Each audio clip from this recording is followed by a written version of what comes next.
प्रभु यीशु मसीह के मधुर नाम में आप सबों का हार्दिक स्वागत है। और आज की शाम को हम अपने मुक्तिदाता प्रभु यीशु मसीह के नाम से फिर से एक बार परमेश्वर के वचन के लिए धन्यवाद देते हैं, क्योंकि यही वचन है जो हमें संभाले रखा है, यही वचन है जो हमें ऊर्जा देता है, यही वचन है जो हमारी विश्वास की आत्मा को परमेश्वर की नज़दीकी में पहुंचाने के लिए प्रभाव डालता है। आइए हम प्रार्थना करें।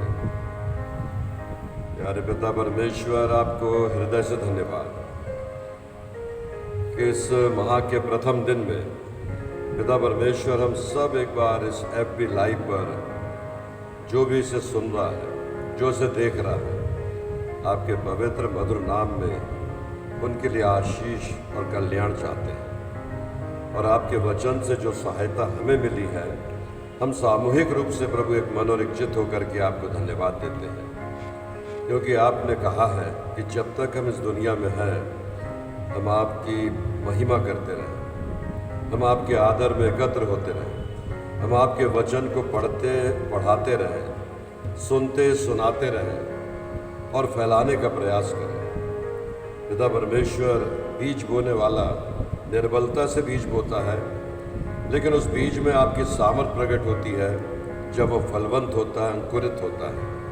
और हम नहीं जानते कि वो कब अंकुरित होता है, कहाँ अंकुरित होता है, किस प्रकार से अंकुरित होता है, पर ये जरूर जानते हैं कि वो मल्टीप्लाई होता है, वो बढ़ता है और बढ़ करके बहुत से लोगों के लिए आशीष का कारण बनता है। प्रभु, हम उन बीमारों के लिए विनती और प्रार्थना करते हैं जो अस्पतालों में हैं, जो क्वारंटाइन है, जो कंटोनमेंट क्षेत्रों में है।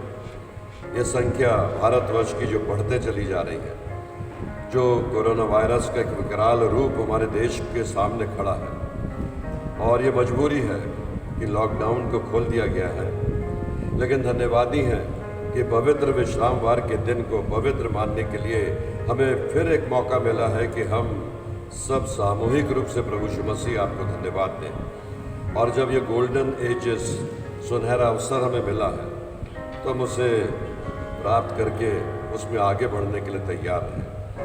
हमारी विनती, हमारी प्रार्थना हम अपने उद्धारकर्ता मुक्तिदाता प्रभु यीशु मसीह के नाम से मांगते हैं। पिता, सुनिए और दया से ग्रहण कीजिए। आमीन। मिलकर गाएंगे गीत नंबर 311, दिल मेरा ले ले प्यारे यीशु, जिसे तूने तूने बनाया। आजा, यहाँ से हटूंगा, फिर खड़े हो जाएं आगे पीछे।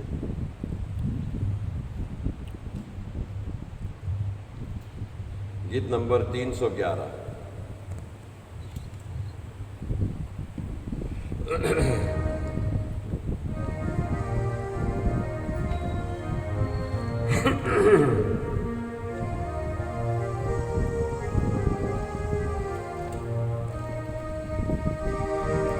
दिल ले मेरा प्यारे यीशु, जिसे तूने तूने बनाया है, इसमें तो अपना घर बना ले, जिसके लिए तो ये बनाया है।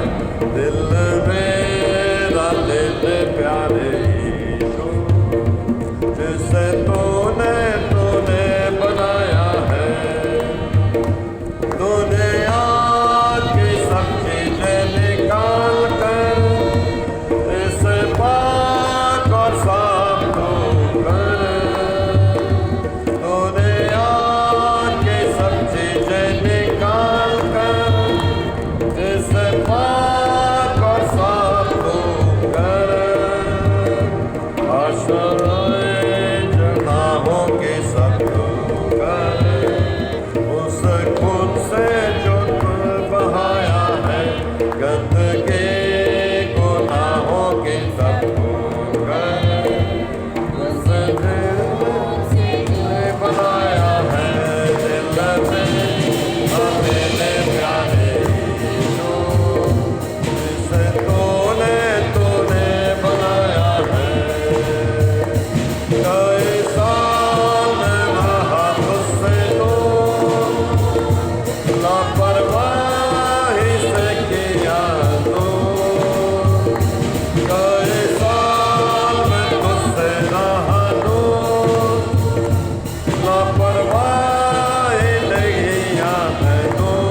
दिल ले ले मेरा प्यारे यीशु, जिसे तूने तूने बनाया है, जिसमें तू अपना घर बना ले, जिसके लिए तूने बनाया है।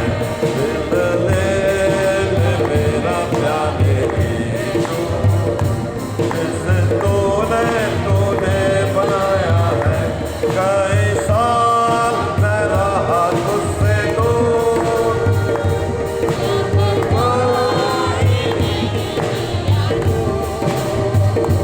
कई साल मैं तुझसे रहा दूर, लापरवाही ने किया है दूर।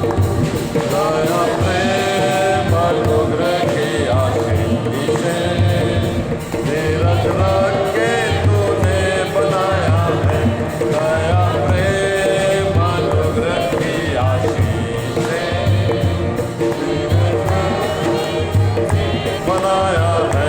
दिल ले ले मेरा प्यारे यीशु, जिससे तूने तूने बनाया है, जिसमें तू अपना घर बना ले, जिसके लिए तूने बनाया है। Thank you Jesus, thank you Lord. 711 number गीत नंबर 711।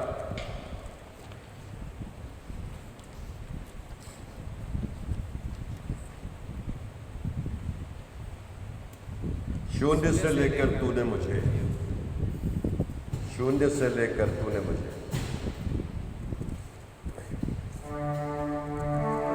हम कुछ भी नहीं थे, हम शून्य थे, और शून्य से प्रभु ने हमको जो रचा, यहाँ तक पहुँचाया, तो ये हमारा फर्ज बनता है कि हम उसे धन्यवाद दें, परमेश्वर की महिमा करें, उसका आदर करें, उसका सम्मान करें, प्रभु की स्तुति करें, उसकी प्रशंसा करें। लगातार जो इन दिनों में 7 माहों में हमें अनुभव हुआ है, हम चाहते हैं कि प्रभु की महिमा हमारे मुख से, हमारी कलीसिया से, हमारे बच्चों से, हमारे जवानों से, हमारे बुजुर्गों से, हमारी सब लोगों से होते रहे।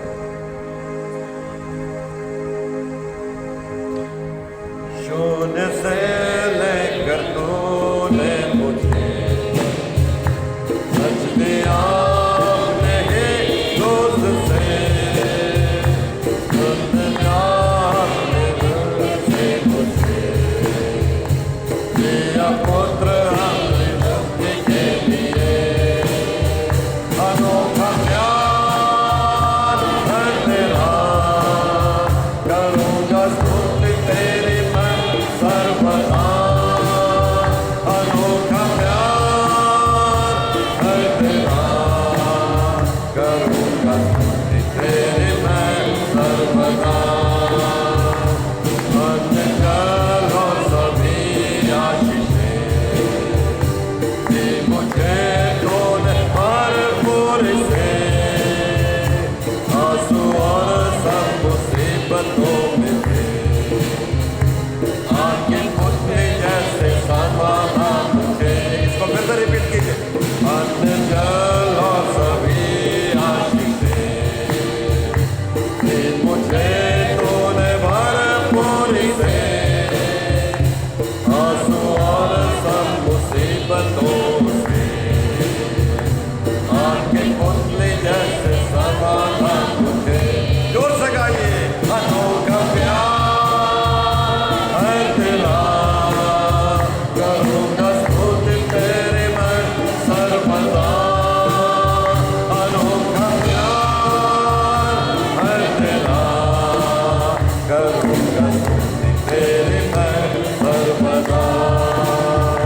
जग में आया यीशु स्वर्ग छोड़कर, तेरा सारा रंग कर लिया उसने, घोड़े खाए खुश उठाकर यीशु ने मुझे मुक्ति और चंगाई दे दी है। जग में आया यीशु स्वर्ग छोड़कर, तेरा सारा रंग लिया उसने, घोड़े खाकर खुश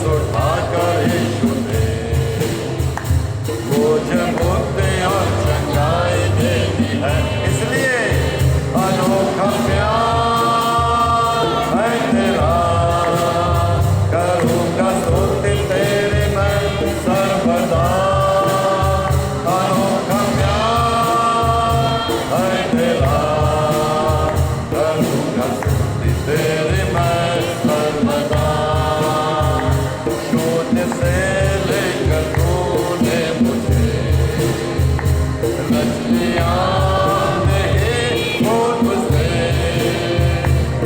दिया मुझे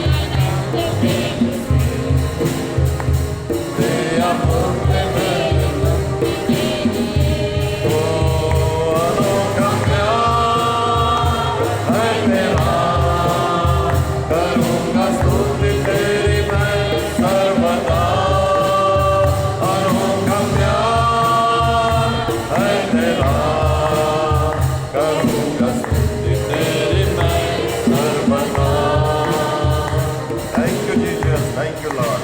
धन्यवाद प्रभु। गीत नंबर 19 छोटी किताब में यीशु का नाम सुखदाई भजन करो भाई, इस गीत की किताब में भी है यीशु का नाम सुखदाई। नंबर देख लीजिएगा थोड़ा सा गीत की किताब में। भजन करो भाई, ये जीवन 2 दिन का, हमको नहीं मालूम ये 2 दिन कब खत्म हो जाएंगे, लेकिन हमें ये जरूर मालूम है कि जब हम यीशु मसीह की संगति में बने रहेंगे तो उस सेवानों पर जहाँ पर प्रभु यीशु मसीह ने आपके और मेरे लिए स्थान तैयार किया है, हम निश्चित ही वहाँ पर पहुँचेंगे। यीशु का नाम सुखदाई भजन करो भाई, ये जीवन 2 दिन का। बजाइएगा गीत के अंत चलिए इसमें नहीं लगा, छोटी किताब इधर से देख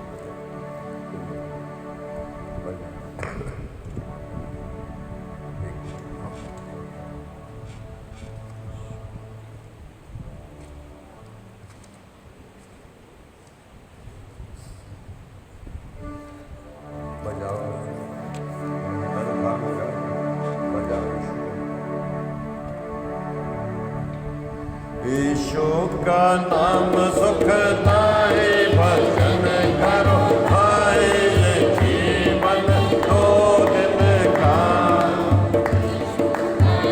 सुखदाई भजन करो भाई, ये जीवन 2 दिन का। ये जीवन है माटी का पुतला, ये जीवन है माटी का पुतला, पानी लगकर धुल जाए भजन करो भाई, ये जीवन 2 दिन का।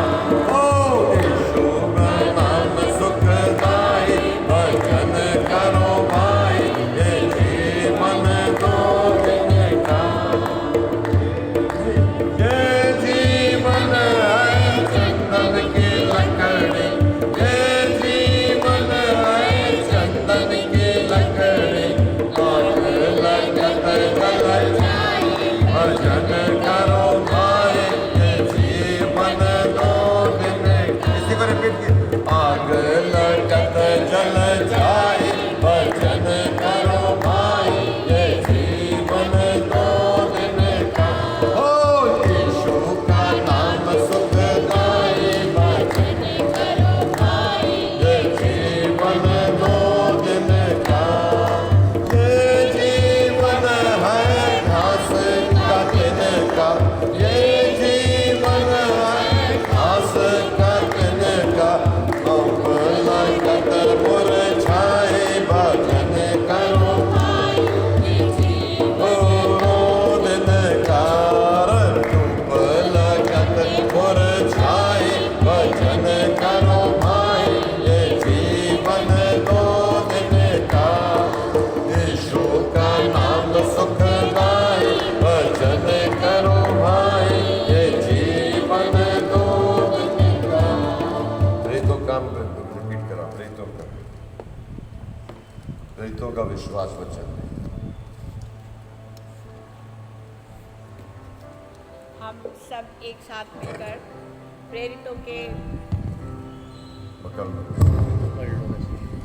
के विश्वास वचन को स्वीकार करेंगे अपने हृदयों की गहराई से। हम विश्वास करते हैं परमेश्वर सर्वशक्तिमान पिता पर, जो स्वर्ग और पृथ्वी का करता है। हम विश्वास करते हैं यीशु मसीह पर, जो उसका इकलौता पुत्र और हमारा प्रभु है। वह पवित्र आत्मा की शक्ति से गर्भ में आया, कुमारी मरियम से जन्मा, पौंते पिलात के अधिकार में दुख होगा, क्रूस पर चढ़ाया गया, मर गया और गाड़ा गया, आत्माओं के लोक में उतर गया, तीसरे दिन मृतकों में से जी उठा, स्वर्ग पर चढ़ गया और सर्वशक्तिमान परमेश्वर पिता की दाहिनी ओर बैठा है। वहाँ से जीवितों और मृतकों का न्याय करने आएगा। हम विश्वास करते हैं पवित्र आत्मा पर, एक पवित्र विश्वव्यापी कलीसिया पर, पवित्रों की सहभागिता पर, पाप क्षमा पर, मृतकों के पुनरुत्थान और अनंत जीवन पर। आमीन। एक और गीत गाएंगे, गीत नंबर 198, हे आत्मा जीवन दे। आ जाइए पीछे। हाँ भाई,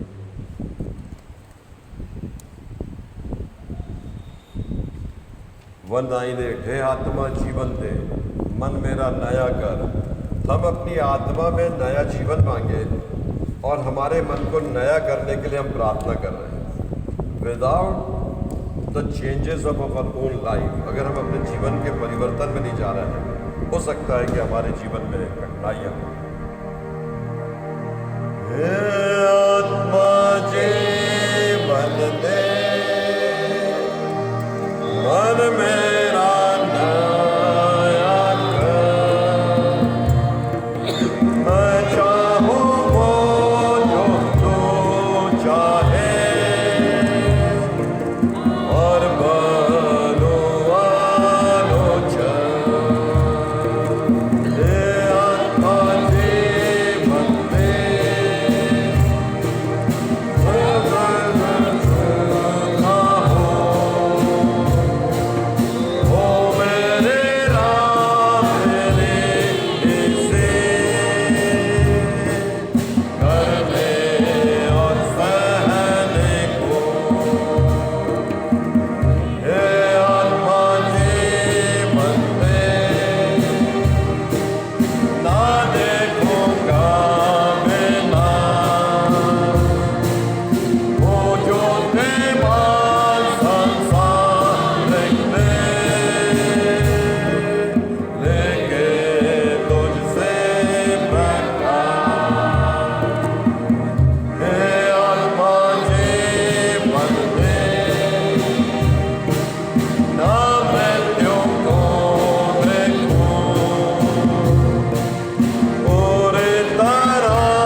थैंक यू जीसस।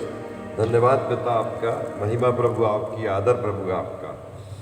परमेश्वर को धन्यवाद देते हुए एक दिन, एक शाम और प्रभु ने प्रदान किया कि हम परमेश्वर के वचन को पढ़ें, सुने, मनन करें, विचार करें और उसके द्वारा से दिए गए मार्गदर्शन में आगे बढ़ते चले जाएं। आज का जो मनन का विषय है, मैंने आपसे पिछले सप्ताहों में बातचीत किया, मूसा के हाथों में लाठी, what is in your hand. परमेश्वर ने मूसा से पूछा था कि तेरे हाथ में क्या है। मोसेस ने कहा था कि मेरे हाथ में लाठी है, क्योंकि वो चरवाहा था, ही वॉज शेफर्ड।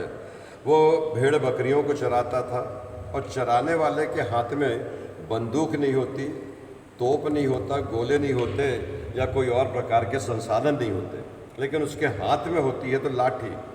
प्रभु यीशु मसीह, परमेश्वर ने कहा कि बहुत है, जो भी है बहुत है। इसी रीति से हमने पिछले इसमें देखा था कि जब परमेश्वर ने शामुएल के द्वारा से दाऊद राजा को चुना, तो दाऊद राजा भी, ही वॉज द शेफर्ड, वो भी एक भेड़ चराने वाला व्यक्ति था और भेड़ों की रखवाली के लिए उसके हाथ में लाठी होती थी। लाठी के साथ साथ उसके हाथ में गोफन होती थी और गोफन उठा करके वो उन पशुओं का जिसकी वो रखवाली करता था, उनकी सुरक्षा करता था। वाइल्ड जंगली जानवरों से उनको बचाता था। उसके कमर में एक थैली भी बंधी रहती थी और जब गोलियत का सामना करने के लिए दाऊद चला तो परमेश्वर ने उसी गोफन पर और उस 5 चिकने पत्थर पर बड़ी आशीषें दी। मैंने आपसे बताया था कि 5 स्मूथ स्टोन, वो 5 चिकने पत्थर ही क्यों लिए गए थे? 5 पंचग्रंथ की पुस्तकें, 5 वो पोएम्स, वो पोएट्री जो बाइबल में पाई जाती है, जो कविताओं के रूप में और रचनाओं के रूप में लिखी गई, कि भजन संहिता, नीति वचन, सबोपदेशक, श्रेष्ठ गीत, ये पुस्तकें जो हैं ये हैं। इसी प्रकार से 5 बड़े भविष्यवक्ता जो एलिया, यिर्मयाह और जकरिया, और ये सब 5 भविष्यवक्ता हुए। इसी रीति से आगे चल करके उन 5 वरदानों का वर्णन जब नए नियम में, जब प्रभु यीशु मसीह ने अपने चेलों को ये टास्क दिया, ये जिम्मेदारी दी कि वो जा कर के लोगों के बीच में परमेश्वर का वचन प्रचार करें, तो उनको बोलने का, गाने का, सेवा करने का, और ऐसे 5 वरदान दिए, अन्य भाषाएं बोलने का परमेश्वर के वचन में। आज मैं आपसे बात कर रहा हूँ जजेस, न्यायियों की पुस्तक। न्यायियों के समय में, राजाओं के बाद कुछ ऐसा समय आया कि कुछ लोगों को परमेश्वर के लोगों की अगुवाई करने का, न्यायी होने का अवसर मिला। और उनमें एक सैमसन था, जो एक बड़ा शक्तिशाली व्यक्ति था। उसके विषय में इस बात का वर्णन किया गया है न्यायियों की पुस्तक, उसका 15वां अध्याय, उसकी पहली 2-3 आयतों को निकाल करके पढ़ लेंगे, जिसे मिल जाएगा। मेरे साथ जो लोग हैं प्रभु के स्तुति और महिमा में मिलकर पढ़ेंगे। परंतु कुछ दिनों बाद, गेहूं की कटनी के दिनों में, शिमशोन बकरी का एक बच्चा लेकर अपनी पत्नी से मिलने ससुराल गया और कहा, मैं अपनी पत्नी के पास कोठरी में जाऊंगा। परंतु उसके ससुर ने उसे भीतर जाने से रोका, और उसके ससुर ने कहा, मैं सचमुच यह जानता था कि तू उससे बैर ही रखता है, इसलिए मैंने उसका तेरे संगी से विवाह कर दिया है। क्या उसकी छोटी बहन उससे सुंदर नहीं है? उसके बदले उसी से विवाह कर ले। शिमशोन ने उन लोगों से कहा, अब चाहे मैं पलिश्तियों की हानि भी करूं, तो भी उनके विषय में निर्दोष ही ठहरूंगा। तब शिमशोन ने जाकर 300 लोग, वहाँ पर एक वर्णन मिलता है कि शिमशोन, सैमसन अपने ससुर के घर में अपनी पत्नी के पास मिलने के लिए गया। उसकी पत्नी के पास जब वो मिलने गया तो उसके ससुर ने उसको रोका, और रोक करके उससे कहा कि तू भला है कि उसकी छोटी बहन से तू ब्याह कर ले। और दैट वाज द टाइम, वो समय जो था वो गेहूं की फसल की कटनी का समय था। बड़ा स्पष्ट वर्णन वहाँ पर किया गया है। और सैमसन के विषय में जब ये बात पता लगी तो सैमसन को थोड़ा सा अच्छा नहीं लगा, क्योंकि वो अपनी पत्नी से मिलने के लिए वहाँ पर गया था। और जब ससुर की ये बात सुनी तो उसने कहा कि मैं तुम्हारी तरफ से तुमको बचाने के लिए अगर पलिश्तियों के साथ युद्ध भी करूं तो तुम मेरा किसी प्रकार का भला नहीं कर पाओगे। बहुत स्पष्ट रीति से लिखा है। The reason for it having just come out of A hated battle. एक ऐसा समय आया जहाँ पर पलिश्ती जो करीब 1000 लोग थे, और ये जो इजरायली थे ये करीब 3000 लोग थे, और ये 1000 लोगों का 3000 लोग सामना करने से डर रहे थे, और उनके सामने चुनौती थी कि इनका कैसे सामना करें।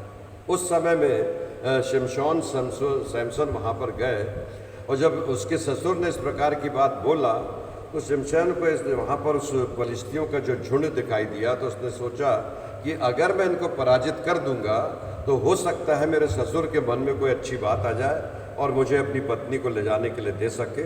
उसका अगला पद पढ़िएगा, क्या लिखा जो पढ़ रहे थे आप। तब शिमशोन ने एक बड़ी अद्भुत काम किया वहाँ पर। क्या काम किया?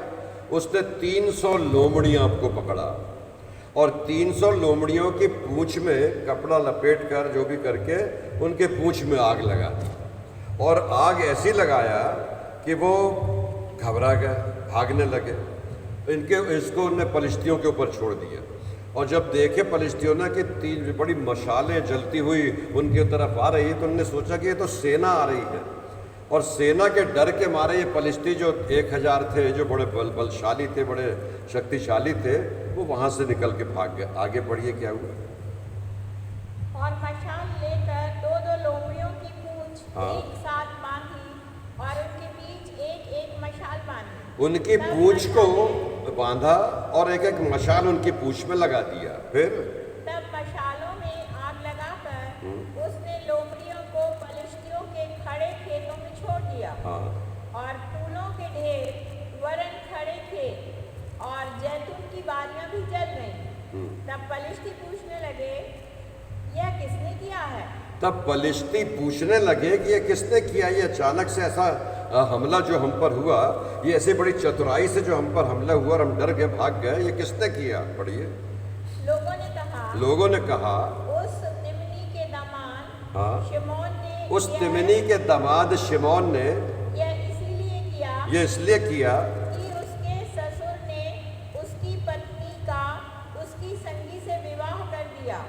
तब पलिश्तियों ने जाकर उसकी पत्नी और पिता दोनों को आग में जला दिया। और तब पलिश्तियों ने जब सुना कि व्हाट वाज द कॉज, क्या कारण था कि हमको शिमशोन के हाथों पराजित होना पड़ा, और जब उनको ये कारण पता लगा कि वो उसके जो पत्नी थी उसका विवाह उसके ससुर ने किसी और के साथ करा दिया। एक तो गलत काम हुआ, और गलत काम के बाद शिमशोन का क्रोध इनके ऊपर आया और वो वहाँ पर उनको जला दिया। आखिर में आकर उन्होंने पिता को भी जला दिया और युवती को भी जला दिया।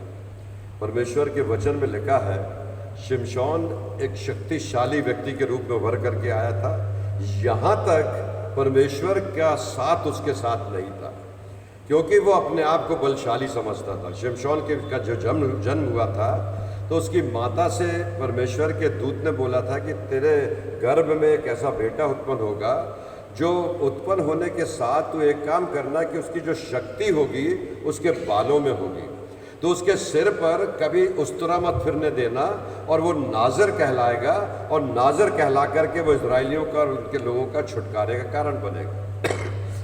शिमशोन बहुत बलशाली व्यक्ति था। यहाँ पर ससुर के पास आया और उसके सामने ऐसा मौका आया तो उसने उनको वो कर दिया, समाप्त कर दिया। आगे में लिखा है कि फिर एक मौका आया। क्या आया? जब 9वें पद से पढ़ना शुरू करें, जब फिर से पलिश्तियों ने उसके ऊपर आकर के आक्रमण किया।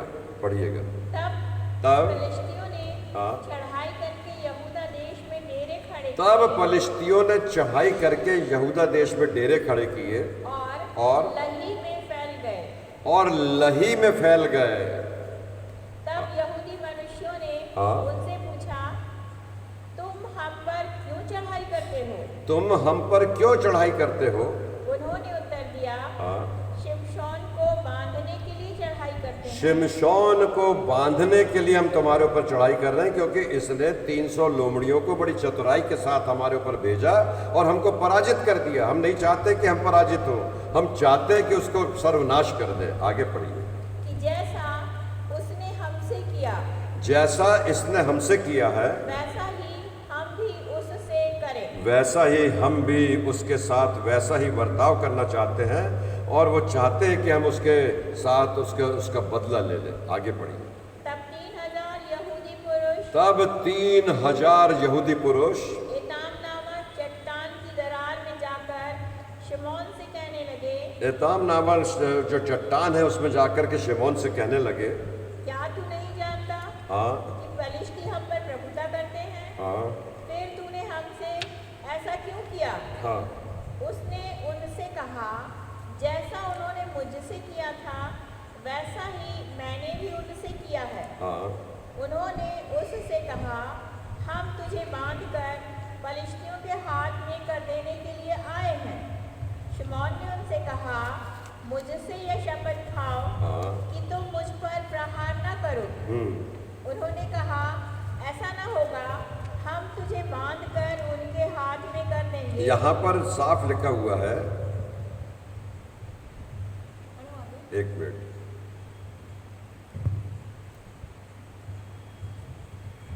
यहाँ पर जब उनको सामने पलिश्तियों की जब सेना आ गई इसको पकड़ने के लिए, तो ये यहूदी 3000 यहूदी यहाँ आए और कहने लगे, भाई तेरे कारण से वो फिर हमारे ऊपर चढ़ाई कर रहे हैं, और फिर अगर वो युद्ध करेंगे तो हमको पराजित होना पड़ेगा, हमारी हानि हो जाएगी, जनहानि हो जाएगी, और जैसा वो चाहते हैं हम ऐसा करते हैं कि तुझे पकड़ करके उन्हें दे देते हैं।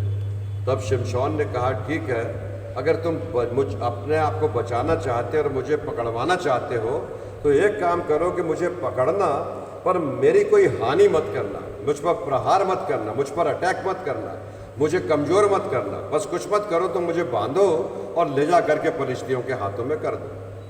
प्रभु में प्रिय विश्वासियों, आगे लिखा है कि उन्होंने वैसा ही किया, और जब फलिश्तियों के पास उसको बांध करके वे ले गए और ले जा करके उसकी बंधवाई उन्होंने दे दिए, तो शिमशोन ने जो रस्सियाँ उसको जकड़ करके जो ले गए थे जो यहूदी लोग, और जैसे वो फलिश्तियों के हाथों में उन्हें सौंपा, और शिमशोन ने अपने शरीर को जब जकड़ा और मरोड़ा, तो वो रस्सियाँ ऐसे टूट गई जैसे कोई राख टूटती है। वो बिल्कुल जो मोम के समान सारी रस्सियाँ टूट गई, और वो जैसे टूटी तो उसने आसपास देखा कि वहाँ पर बहुत से गधे और उनके जानवरों के शव पड़े हुए थे, कंकाल पड़े हुए थे, और उन कंकालों में से एक अच्छा जबड़ा देख करके, गधे का जबड़ा देख करके उसने उठाया, और उस गधे के जबड़े से उसने फलिश्तियों को जो मारना शुरू करा। वो विश्वास में लिखा, क्या हुआ आगे पढ़िए, कैसा लिखा? उन्होंने कहा, हाँ। ऐसा न होगा, हम तुझे बांधकर उसके हाथ में कर देंगे, परंतु तुझे किसी रीति से मार न डालेंगे। तुझे हम मार नहीं डालेंगे, बांध करके तुझे उन्हें दे देंगे। ने अश्योर किया, हम ऐसे ही करेंगे। फिर तब वे उसको 2 नई रस्सियों से बांधकर उस चट्टान में से ले गए। वह लही तक आ गया तो फलिश्ती उसको देखकर ललकारने लगे। तब यहोवा का आत्मा उस पर बल से उतरा। तब परमेश्वर का आत्मा, that spirit come over the Samson, और तब उसने क्या किया? और उसकी बाहों की रस्सियां आग में जले हुए सन के आग में जले हुए सन के समान सारी रस्सियां टूट गई, और उसके हाथों के बंधन मानो गलकर टूट पड़े। हाथों के बंधन मानो गल करके टूट पड़े। तब उसको गदहे के जबड़े की एक नई हड्डी मिली। तब उसको गधे के जबड़े की एक हड्डी मिली, और उसने हाथ बढ़ाकर उसे ले लिया। और उसने हाथ बढ़ा करके उसे ले लिया, और उससे 1000 पुरुषों को मार डाला। और उसने 1000 पुरुषों को, 200-400 को नहीं मारा, 1000 जो फलिश्ती आए थे युद्ध करने के लिए, उनको 1000 लोगों को उस गधे के जबड़े से मार डाला। हाँ। तब शिमशोन ने कहा, तब शिमशोन ने कहा, गदहे के जबड़े की हड्डी से ढेर के ढेर लग गए। हाँ, गदहे के जबड़े की हड्डी ही से मैंने 1000 पुरुषों को मार डाला। 1000 पुरुषों को मार डाला, शक्तिशाली बन करके। अब यहाँ से शिमशोन सोचने लगा कि now he is the very strong man. वो अपनी शक्ति पर और अपनी ताकत पर घमंड करने लगा। और जब एक व्यक्ति को जो घमंड आता है, प्रभु में प्रिय विश्वासियों, यहाँ से आज का विषय शुरू होता है कि एक साधारण से गधे की हड्डी से उसने 1000 फलिश्तियों को पराजित कर दिया था। जब यहोवा का आत्मा शमशोन के ऊपर आया था, वो इसलिए आया था कि परमेश्वर अपनी चुनी हुई प्रजा की रक्षा करना चाहता था, अपने चुने हुए लोगों को बचाना चाहता था, अपने चुने हुए लोगों के वंश को समाप्त नहीं करना चाहता था। इसलिए उसने परमेश्वर का आत्मा उसके ऊपर आया था। प्रभु में प्रिय विश्वासियों, तब आगे चल करके 16वें पद में हमको मिलता है, 16वां पद। तब शमशोन ने गदहे के जबड़े की हड्डी से ढेर के ढेर लग गए। हाँ, और गदहे के जबड़े की हड्डी ही से मैंने 1000 पुरुषों को कौन सा मार पद डाला। पढ़ रहे? 16वां पद पढ़िए, 16वां पद भी यही लिखा है। लिखा है। तब उसने कहा कि मैंने 1000 पुरुषों को इस जबड़े की हड्डी से क्या करा? मार डाला। यूहन्ना रचित सुसमाचार उसका 15वां अध्याय, उसकी पहली आयत निकाल कर पढ़िए। यूहन्ना रचित सुसमाचार 15वां अध्याय, उसकी 5वीं आयत, नॉट ओनली फर्स्ट, 5वीं आयत, वर्स 5। मैं दाख लेता हूँ, हाँ। तुम डालियाँ हो। मैं दाख लाता हूँ, तुम डालियाँ तुम हो। डालियाँ हो, जो मुझ में बना रहता जो है। मुझ में बना रहता है, और मैं उसमें वह बहुत फल फलता वो है। बहुत फल फलता है। शमशोन भूल गया कि परमेश्वर का आत्मा जब उसके ऊपर उतरा, तब उस शक्ति से शमशोन ने गधे के जबड़े की हड्डी से उठा करके 1000 लोगों को पराजित किया। लेकिन शमशोन को यह गर्व हो गया कि वो खुद के बल और खुद की शक्ति से उसने फलिश्तियों को मारा है। वचन में लिखा, आगे पढ़ी, क्या लिखा? और है, तब उसमें वो बहुत फल फलता है। क्योंकि मुझसे अलग होकर, जरा ध्यान दीजिएगा प्यारे मित्रों, विदाउट हिम, बिना परमेश्वर के, बिना उसकी आत्मा के, बिना उसकी शक्ति के, बिना उसके संसाधनों के, बिना उसके सब प्रकार की बातों की योग्यता के, वी आर नथिंग, हम कुछ भी नहीं है।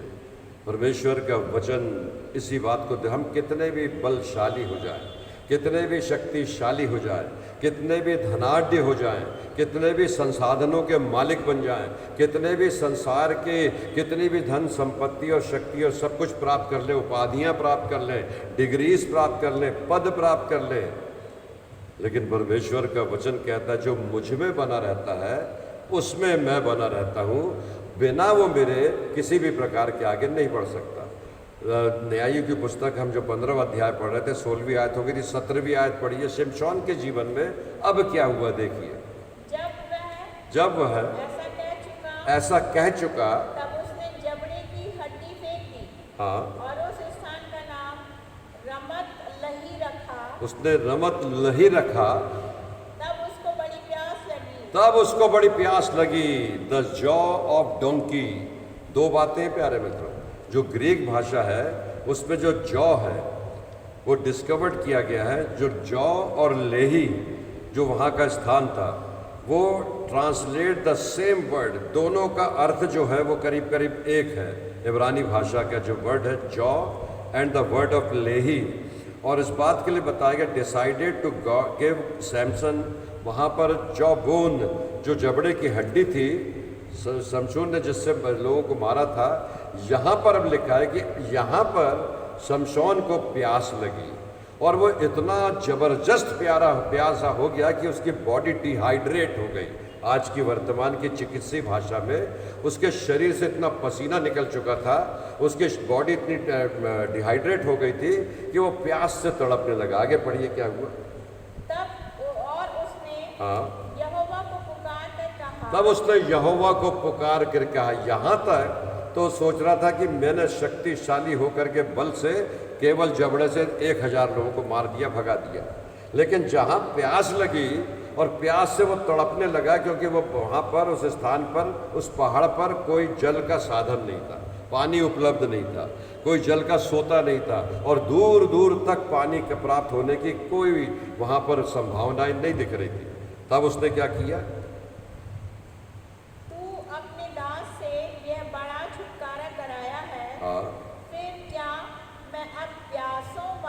अब यहाँ से उसने बोला कि हे परमेश्वर, तूने अपने दास से इतना बड़ा काम कराया कि एक गधे के जबड़े की हड्डी से 1000 पलिश्तियों को पराजित करवा दिया, और अब तो मुझे क्या प्यासा मार डालना चाहता है। यहाँ पर उसकी असहायता दिखाई दे रही। प्यारे में आज का समय कुछ ऐसा ही है। हो सकता है वी हैव सफिशिएंट रिसोर्सेज, बहुत बड़े संसाधन हमारे पास है, बहुत सी बातें हैं जो हमारे साथ। एक बार 35 साल पहले एक बार मुझे मौका मिला था, जब मैं अपोलो अस्पताल में अपने एक प्री को देखने के लिए विज़िट करने चेन्नई में गया, और जब वहाँ गया तो जब उनको विज़िट करके प्रेयर करके समाप्त किया, तो उस वार्ड में, अपोलो अस्पताल उस समय में एक ही हुआ करता था चेन्नई में, जो हार्ट सर्जरी के लिए था, उन्होंने मुझे दिखाया कि एक सामने जो पलंग पर व्यक्ति पड़ा हुआ है, ये सोने चांदी के आभूषण और जो उसमें जो डायमंड स्टोन्स है उसका मालिक है, जब ज्वेलर्स है, और बहुत अरबपति है। और ये इसलिए आया कि उसकी बाईपास सर्जरी हो जाए तो उसका जो ब्लॉकेज है, जो 5 आर्टरी से बंद हो गई है। डॉक्टर्स ने उसका निरीक्षण करके कहा है कि यदि हम इसको ऑपरेट करेंगे तो ये बिस्तर पे ही मर जाए, उस ऑपरेशन टेबल पर ही हम इसको नहीं बचा पाएंगे। प्रभु में प्रिय विश्वासी, उसने कहा पैसे ले लो, धन ले लो, संपत्ति ले लो, मेरा बिजनेस ले लो, लेकिन मुझे ऑपरेट कर दो, मुझे जीवन दे दो। प्रभु में प्रिय विश्वासियों, शमशोन वहाँ पर परमेश्वर से अब ऊपर देख करके प्रार्थना कर रहा था कि अभी तक उसको अपनी शक्ति पर घमंड था, अभी तक उसके बालों में जो शक्ति पाई जाती थी उस पर घमंड था, और जब वो प्यास के मारे मरने लगा, और तब उसने कहा कि ये परमेश्वर, तूने मुझसे इतना बड़ा काम करा दिया और अब पानी के लिए तरसा रहा है, क्या तू मुझे पानी के बिना मार डालना चाहता। आगे पढ़िए क्या हुआ। क्या खतना रहित लोगों के हाथ में पड़ूं? हाँ। तब परमेश्वर ने लही में ओखली तब वहां पर लिखा है कि लही में उसने एक बड़ा गड्ढा कर दिया, परमेश्वर ने गड्ढा किया और उसमें पानी निकलने लगा। और तब उसमें से पानी निकलने लगा। जब शिमशोन ने पिया, जब शिमशोन ने पिया तब उसके जी में जी आया, तब उसके जी में जी आया और वह फिर ताजा दम हो गया। और उससे बिल्कुल ताजा दम हो गया। प्यारे इस में कारण हाँ, उस सोते का नाम एन हक्कोरे रखा गया। एन हकोरे रखा गया। क्या मतलब हुआ उसका? वह आज के दिन तक लही में है। वो आज के दिन तक लही में है। शिमशोन तो पलिश्तियों के दिनों में 20 वर्ष तक इस्राएल का न्याय करता रहा। और वो आगे भी न्याय करता रहा। प्यारे मित्रों, विदाउट हिम, उसी बात को लिखा है, जब हम उसमें बने रहते हैं और वो हम में बना रहता है, देन मिरेकल्स कम थ्रू अस, तब वो आश्चर्य कर्म है जो आपके और मेरे द्वारा से दिखाई दे सकते हैं। पौलुस ने इसी बात को लिखा, दूसरा कुरिन्थियों की पत्री उसका 12वां अध्याय उसकी 7वीं आयत से 11वीं आयत तक 3-4 पद हैं। एक एक पद पढ़िएगा। जो लोग मेरे साथ यहाँ पर हैं जोर से पढ़िएगा। इसीलिए कि मैं प्रकाशनों की बहुतायत से भूल न जाऊं। पौलुस कहता है कि मैं जो प्रकाशन दे रहा हूँ उन प्रकाशनों की बहुतायत से कहीं मैं फूल ना जाऊँ। मैं जो संदेश देता हूँ मुझे अप्रिसिएशन मिलता है। कई लोग मुझे धन्यवाद देते हैं, बाजी साहब बहुत अच्छा बोले आपने। मैं नहीं बोलता हूँ प्यारे मित्रों, या मेरा कोई ये वजूद नहीं है कि मैं उसको अच्छा बोलूँ। ये तो वचन अच्छा है, ये वचन सत्य है, ये वचन वो बातों को बताता है जो भूतकाल में भी सत्य था, वर्तमान में भी सत्य है और भविष्य में भी सत्य रहेगा। ये ना बदलने वाला वचन है। ये वो वचन है जो बहुत पहले से हमारे दिलासा, हमारे छुटकारा, हमारे मोक्ष के लिए, हमारे उद्धार के लिए परमेश्वर ने लिख दिया है। वो अपने लोगों के द्वारा, भविष्यवक्ताओं के द्वारा से, प्रेरितों के द्वारा से, परमेश्वर के लोगों के द्वारा से लिखा गया। इसलिए लिखा गया कि हम पढ़ करके, सुन करके जीवन पाएं और अपने जीवन को बचाने के लिए रास्ता निकालें। वो शिमशोन जो शक्तिशाली था, बलशाली था, जिसने कि जबड़े से, गधे के जबड़े से 1000 लोगों को मार दिया था। तलवार नहीं थी, भाला नहीं था, ढाल नहीं थी और फौज नहीं थी, अकेला था, छोटा सा वो जबड़ा। प्रभु में प्रिय विश्वासियों, वहाँ लिखा है, पौलुस ने आगे फिर लिखा, क्या लिखा आगे पढ़िए उसको। मेरे शरीर में एक कांटा चुभाया गया है, अर्थात शैतान का एक दूत कि मुझे घूंसे मारे ताकि मैं फूल ना जाऊं। पौलुस कहता है मेरे शरीर में एक कांटा चुभाया गया है और वो बार बार मुझे इसलिए तकलीफ देता है कहीं मैं इस प्रकार से फूल ना जाऊं। ऐसा ही होता प्यारे में, जब परमेश्वर के लोग जब सम्मान पाते हैं, प्रतिष्ठा पाते हैं, धन पाते हैं, संपत्ति पाते हैं और संसाधन पाते हैं, नाते रिश्तेदार पाते हैं, बड़ी कांग्रीगेशन पाते हैं, वो लोगों से सम्मान और सब प्रकार का आदर पाते हैं, तो वो फूल जाते हैं। ये हमारी योग्यता, हमारी वाक्पटुता, हमारी जो टैलेंट्स हमको मिला उसके द्वारा से कुछ नहीं। Without him we are nothing in this world. वो शमशोन को परमेश्वर ने दर्शाया कि बिना जल के वो तड़पते हुए मरने लगा जब बॉडी डिहाइड्रेट हो गई। प्रभु में प्रिय विश्वासियों, वैसा ही मेरा और आपका भी जीवन है। जब हम फूलते हैं, पौलुस कहता मेरे शरीर में एक कांटा लगा, मतलब कोई ऐसी बात थी जो उसको लगातार चुभती थी और बराबर उसको समझाती थी।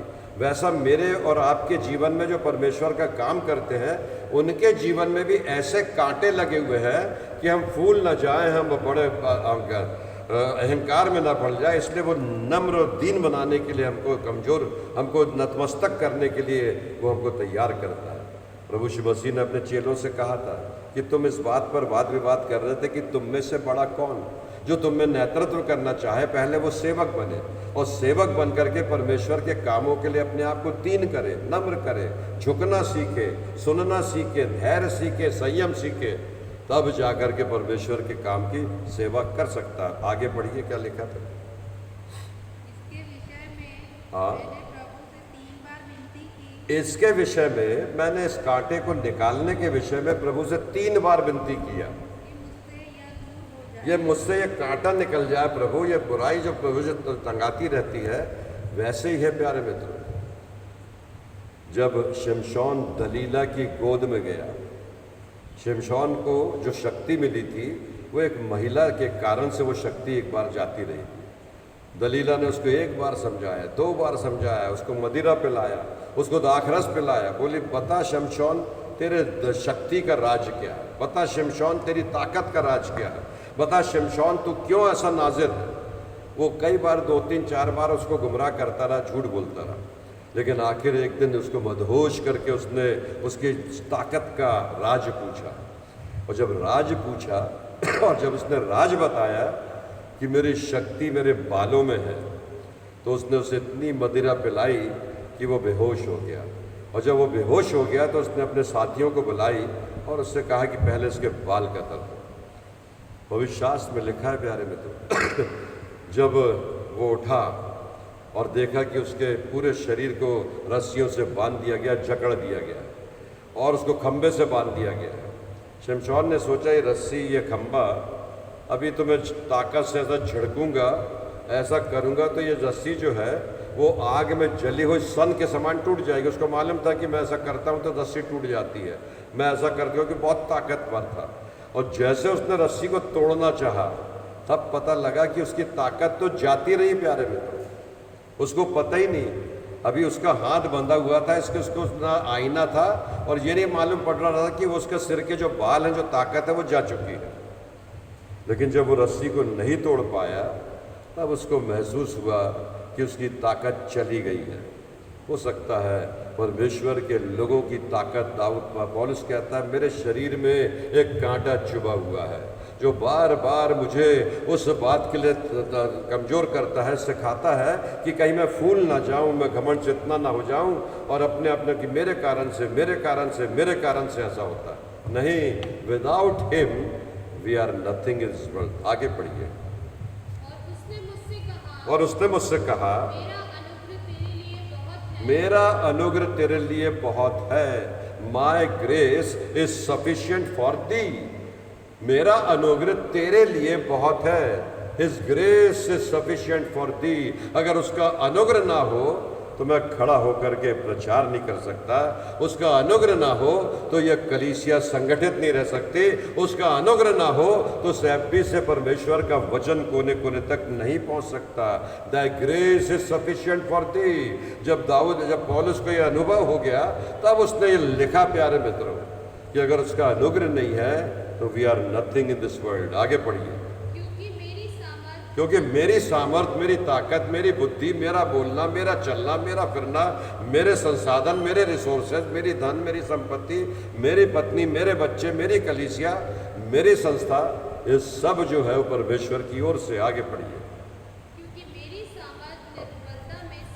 और तब पौलुस कहता है जब मैं निर्बल होता हूँ, जब मैं कमज़ोर होता हूँ, जब मैं टूटता हूँ, जब मैं बिखरता हूँ, जब अकेले अकेले तड़पता हूँ, रात को उठता हूँ तो चिंताएं होती है, तब परमेश्वर की क्या करती है? सामर्थ काम करती। प्यारे मित्रों, जब हम निर्बल होते हैं तब परमेश्वर की सामर्थ काम करती। जब हम कमज़ोर हो, जब हम निर्बल हो, जब हम अकेले हो, जब हम आइसोलेटेड हो, जब हम क्वारंटाइन हो, जब हम कंटोनमेंट एरिया में हो, तब उसकी सामर्थ काम करती प्यारे मित्रों। और वो सामर्थ ऐसी है कि अद्भुत है, अद्वैत है, ऐसी सामर्थ है कि न बदलने वाली सामर्थ। परमेश्वर इस वचन के द्वारा से हमको ये सिखाना चाहिए। आगे पढ़िए। इसलिए मैं बड़े आनंद से हाँ। अपनी निर्बलताओं पर घमंड करूंगा इसलिए मैं बड़े आनंद से अपनी निर्बलताओं पर घमंड करूंगा कि मसीह की सामर्थ हाँ। मुझ पर छाया करती कि प्रभु यीशु मसीह की सामर्थ मुझ पर छाया करती रहे, कि मैं कमजोरी में उसकी उपस्थिति का अनुभव अपने जीवन में लगातार करता रहूं। जब मैं कमज़ोर होता हूं तो परमेश्वर मेरे साथ लगातार बना रहता है, बहुत सामर्थ देता है, शक्ति देता है, बुद्धि देता है, ज्ञान देता है। आगे पढ़िए। इस कारण मैं मसीह के लिए निर्बलताओं में, हाँ, और दरिद्रता में और उपद्रवों में और संकट में प्रसन्न हूँ। ये सब जो परिस्थितियाँ हैं, I am very much happy. अगर ये नहीं होती तो मुझे परमेश्वर की सामर्थ दिखाई नहीं देती। अगर विरोध नहीं होता, अगर आलोचनाएं नहीं होती, अगर विषमताएं नहीं होती, अगर विपरीत परिस्थितियां नहीं होती, अगर प्रतिकूल वातावरण नहीं होता, तो अनुकूल बातों का अनुभव मेरे जीवन में नहीं होता। परमेश्वर का वचन बार बार पौलुस कहता है, ये कांटा मेरे जीवन में, मेरे शरीर में चुभा हुआ है, ये जैसा भी चुभा है। Now I am giving praise to the lord. परमेश्वर, your grace is sufficient for thee. आपका अनुग्रह मेरे जीवन के लिए बहुत है। परमेश्वर के पवित्र वचन के साथ 2-3 पदों को और देख लेंगे जो पौलुस ने उन मंडलियों को लिखा जो इन बातों के साथ संबंध रखती थी। फिलिपियों की पत्री, उसका 4था अध्याय, उसकी 19वीं आयत। फिलिपियों 4:19 19। और मेरा परमेश्वर अपने उस धन के अनुसार महिमा सहित मसीह यीशु में है, जो महिमा के साथ मसीह यीशु में है, तुम्हारी हर एक घटी को तुम्हारी मेरी हर घटी को क्या करेगा? पूरी करेगा। Every kind of the losses in our life, कोई भी घटी हो, कोई कमी हो, कमजोरी हो, दुर्बलता हो, वो परमेश्वर है जो हमें पूरी करने के लिए सहायता देता है। मत्ती रचित सुसमाचार उसका 6वां अध्याय और 25वीं आयत से 34वीं आयत तक। मत्ती 6:25 से 34। बहुत से लोग हैं जो धन संपत्ति और संसार की बातों के लिए इतना प्रयासरत रहते हैं कि सवेरे से रात तक वो कोशिश करते हैं कि उनके धन में, उनकी संपत्ति में, उनके संसाधनों में इजाफा होता जाए। क्या लिखा है, पढ़िए। हाँ, मैं तुमसे कहता हूँ, इसलिए मैं तुमसे कहता हूँ कि अपने प्राण के लिए यह चिंता ना करना, अपने प्राण के लिए ये चिंता मत करना कि क्या खाएंगे, क्या पहनेंगे, कहाँ सोएंगे, कहाँ जाएंगे, कैसा करेंगे, वैसा करेंगे। लेकिन क्या लिखा है कि हम क्या खाएंगे हाँ। और क्या पिएंगे, और न अपने शरीर के लिए कि क्या पहनेंगे। हाँ। क्या प्राण भोजन से और शरीर वस्त्र से बढ़कर नहीं? क्या प्राण भोजन से और शरीर वस्त्र से बढ़कर नहीं है? आकाश के पक्षियों को देखो, वे न बोती है, न काटती हैं, और न काटते हैं और न खत्तों में बटोरते हैं, फिर भी तुम्हारा स्वर्गीय पिता उनको खिलाता है। न बोती है, न काटती हैं। हाँ, क्या तुम उनसे अधिक मूल्य नहीं रखते? क्या तुम और मैं उनसे ज्यादा मूल्य नहीं रखते? तुम में कौन है जो चिंता करके अपनी आयु में एक घड़ी भी कोई बढ़ा सकता है? कोई नहीं बढ़ा सकता। प्यारे मित्रों, अगर कोरोना का असर होना है तो कितना भी घर में रहिए, कितना भी सुरक्षित रहिए, कितना भी सैनिटाइज कीजिए, कुछ भी कीजिए, वो हो ही जाएगा, कहीं से भी हो जाएगा। क्योंकि द कॉज ऑफ डेथ, मृत्यु का कोई कारण नहीं होता। वो तो कई कारणों से आती है, लेकिन आती है जब days are counted by God, परमेश्वर के द्वारा से दिन गिने हुए हैं।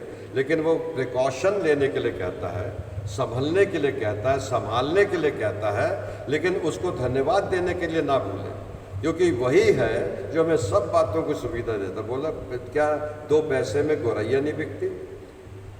उनके जब सुरक्षा परमेश्वर कर सकता है तो हम तो उनसे बहुत क्या है, बहुमूल्य, मूल्यवान। आगे पढ़िए क्या लिखा है। एक घड़ी कितनी बढ़ा सकता है? और वस्त्र के लिए क्यों चिंता करते हो? जंगली शोषणों पर ध्यान करो कि वे कैसे बढ़ते हैं। वे ना तो परिश्रम करते, ना काटते हैं, तो भी मैं तुमसे कहता हूँ कि सुलेमान भी अपने सारे वैभव में उनमें से किसी के समान वस्त्र पहने हुए ना था। इसीलिए जब परमेश्वर मैदान की घास को, जो आज है और कल भाड़ में झोंकी जाएगी, ऐसा वस्त्र पहनाता है, तो हे अल्पविश्वासियों, तुमको मैं इनसे बढ़कर क्यों ना पहनाएगा? तुमको मैं उनसे बढ़कर क्यों ना पहनाऊंगा? इसीलिए तुम चिंता करके यह न कहना कि हम क्या खाएंगे या क्या पिएंगे या क्या पहनेंगे, क्योंकि अन्य जाति इन सब वस्तुओं की खोज में रहते हैं। क्योंकि गैर मसीह इन सब वस्तुओं की खोज में रहते हैं। सोना खरीदते हैं, ज़मीन खरीदते हैं, प्रॉपर्टीज़ बनाते हैं, बैंक बैलेंस बनाते हैं, एफडीज बनाते हैं, म्यूचुअल फंड खरीदते हैं, नाना प्रकार के प्रयास करते हैं। ऐसा वो सब करते हैं, लेकिन आपको और मुझको क्या किया है कि वो प्रॉपर्टीज़ वहाँ बनाने के लिए कहा है, एफडी वहाँ खोलने के लिए कहा है, हमारा जो रिसोर्सेज और संसाधन वहाँ के लिए बटोरने के लिए कहा है। क्योंकि हम नहीं जानते कि कब किस घड़ी कौन सा वक्त आएगा, लेकिन परमेश्वर जानता है। वो हमारे जीवन की हर बात की चिंता करता है। एक और पद देख लेंगे, इफिसियों की पत्री, उसका पहला अध्याय और उसकी तीसरी आयत। बुक ऑफ इफिशियंस, इफिसियों 1 उसका तीसरा पद।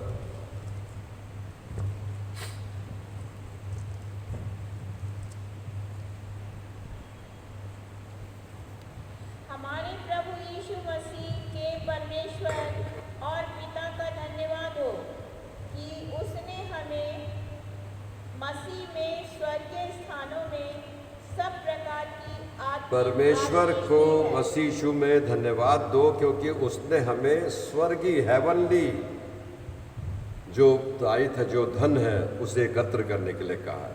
और इसने मत्ती 6:33 में कहा, किसी बात की चिंता मत करो, पहले मेरे धर्म और राज्य की खोज करो, तो वे सारी वस्तुएं जिसकी तुम कामना करते हो क्या है, मैं तुम्हें प्रदान करूँगा। First we should find out the righteousness, वो धर्म, वो राज्य, जो किंगडम ऑफ गॉड, जिसके लिए परमेश्वर के पुत्र ने संसार में पदार्पण किया और मुझको और आपको उस किंगडम ऑफ हेवन में ले जाने के लिए एक रास्ता दिखा दिया। उस रास्ते पर चलने वाले थोड़े लोग हैं, चुने हुए थोड़े लोग हैं, वहाँ बुलाए जाने वाले थोड़े लोग हैं। उन थोड़े लोगों में हमको जद्दोजहद करना, प्रयास करना, मेहनत करना है कि इन थोड़े लोगों में हमारी भी गिनती वहाँ पर बनी रहे। अंतिम पद, इब्रानियों की पत्री, उसका 4 अध्याय और उसकी 16वीं आयत। इब्रानी 4 उसका 16 पद।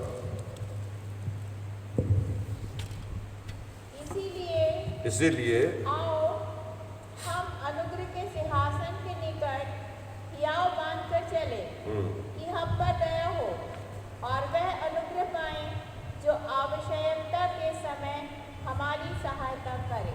हम उस अनुग्रह को प्राप्त करें जो हमारी सहायता उस समय करे जब हमको आवश्यक हो। जब शिमशोन के जीवन में आया, 15वें अध्याय का 18वां पद देख लिए थे हमने, उसके आगे का पढ़िएगा बाद में क्या हुआ जब उसको परमेश्वर की सामर्थ मिली।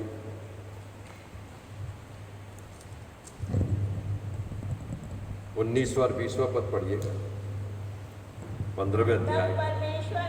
तब परमेश्वर ने लही में ओखली सा गड्ढा कर दिया और उसमें से पानी निकलने लगा। जब शिमशोन ने किया तब उसके जी में जी आया और वह फिर ताजा दम हो गया। इस कारण उस सोते का नाम एन हकोरे रखा गया। वह आज के दिन तक लही में है। शिमशोन तो पलिश्तियों के दिनों में 20 वर्ष तक इजराइल का न्याय करता है। आगे भी पढ़िए। तब शिमशोन गाजा को गया, वहाँ एक वेश्या को देखकर उसके पास, और उसके बाद में फिर वहाँ पर वर्णन मिलता है। लेकिन वो जॉ ऑफ डंकी, उस जबड़े में से वो पानी निकला था। बड़ा अजीब सा लगता है कि कैसे उसने वो पानी पिया होगा, लेकिन उस पानी को परमेश्वर के द्वारा से दिया हुआ जल था, सोता था, और उससे वो तरोताजा हो गया था, नया बल मिल गया था, शक्ति आ गई थी। और उस शक्ति को लेकर के फिर उसने 20 साल तक परमेश्वर के लोगों की क्या करा, रक्षा रखवाली करा। प्रभु में मेरी विश्वासी हो, हमको नम्रता और दीनता सिखाता है, झुकना सिखाता है, परमेश्वर में बने रहना सिखाता है। जब वो हम उसमें बने रहते हैं तो वो हम में बना रहता है। जब हम निर्बल होते हैं तो परमेश्वर की सामर्थ हम में काम करती है और दिखाई देती है। प्रभु अपने वचन के ऊपर बहुत ज़्यादा बहुतायत से आशीष दे। आइए हम मिलकर के एक गीत गाएंगे और गीत गाते हुए प्रभु की प्रार्थना और सबके लिए प्रार्थना करते हुए हम आज की सभा को समाप्त करेंगे।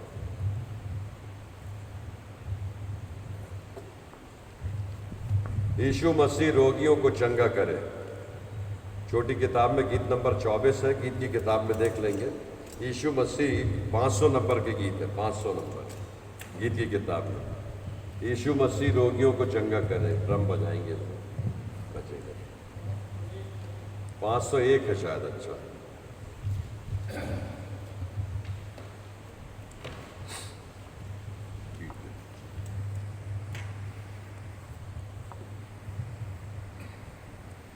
या नहीं बन पाएगा तो दूसरा गीत ले लेंगे। उसके आगे देखिए, यीशु है सहायक स्थिर में रहूँगा, गीत नंबर 27 है। यीशु है सहायक स्थिर में रहूँगा, न लूँगा न कभी स्थिर में रहूँगा। 681 कुछ होगा गीत की किताब, यीशु है सहायक।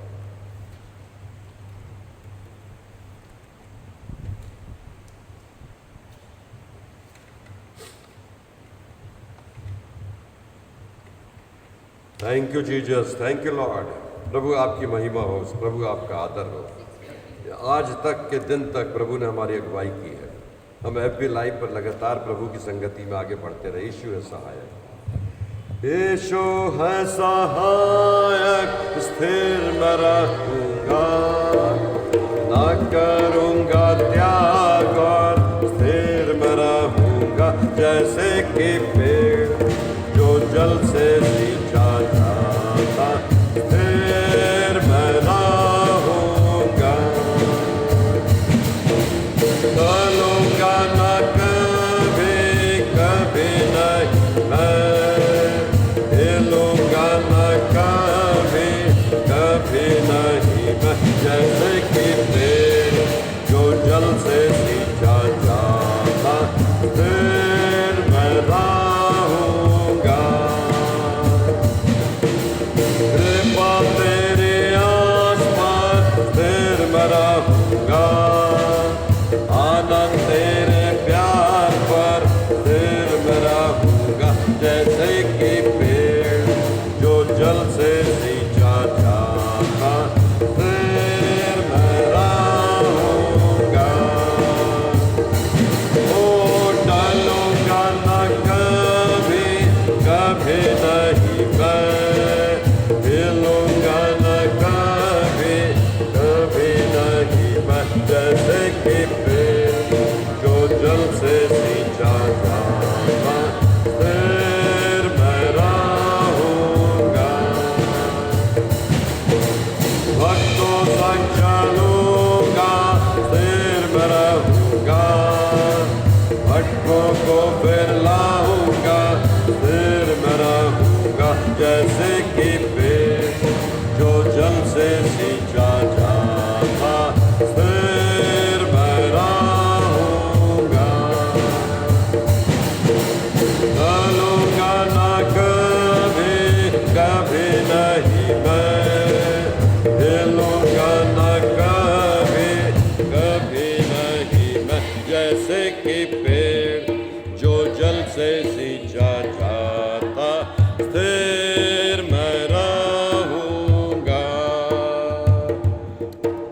कृपा लेख पर स्थिर में रहूंगा, उसके ऊंचे सर पर स्थिर में रहूंगा। जैसे कि पेड़ जो जल से सींचा जाता, स्थिर में रहूंगा। ओ टलूंगा न कभी, कभी नहीं मैं, हिलूंगा न कभी, कभी नहीं मैं। जैसे कि पेड़ जो जल से सींचा जाता, स्थिर में रहूंगा। Praise the Lord, hallelujah, thank you Jesus. धन्यवाद पिता आपका। हम बहुत से लोगों के लिए प्रार्थना करते आए हैं। हम एक भाई जो खंडवा से हैं और आशीष नाम है, राजेश सोलमन जी के लिए हम लगातार प्रार्थना करते आए हैं। आज वो खंडवा से हमारे बीच में है। उनकी याददाश्त बीच बीच में चली जाती है, लेकिन परमेश्वर ने प्रार्थनाओं के द्वारा से उनको शक्ति दिया। एक बड़ी दुर्घटना हो गई थी, उस दुर्घटना के बाद में भी प्रभु ने उन्हें संभाला। हमने इस कलीसिया में हमेशा उनके लिए प्रार्थना, आज वो हमारे बीच में है। मैं परमेश्वर को धन्यवाद देता हूँ। हम प्रार्थना करते हैं। आइए हम मिल कर के एक मन और एक चित्त होकर के उनके जीवन को परमेश्वर के हाथों में सौंपते हैं। हमारी विनती, हमारी प्रार्थना है, यार पिता परमेश्वर, touch him and heal him.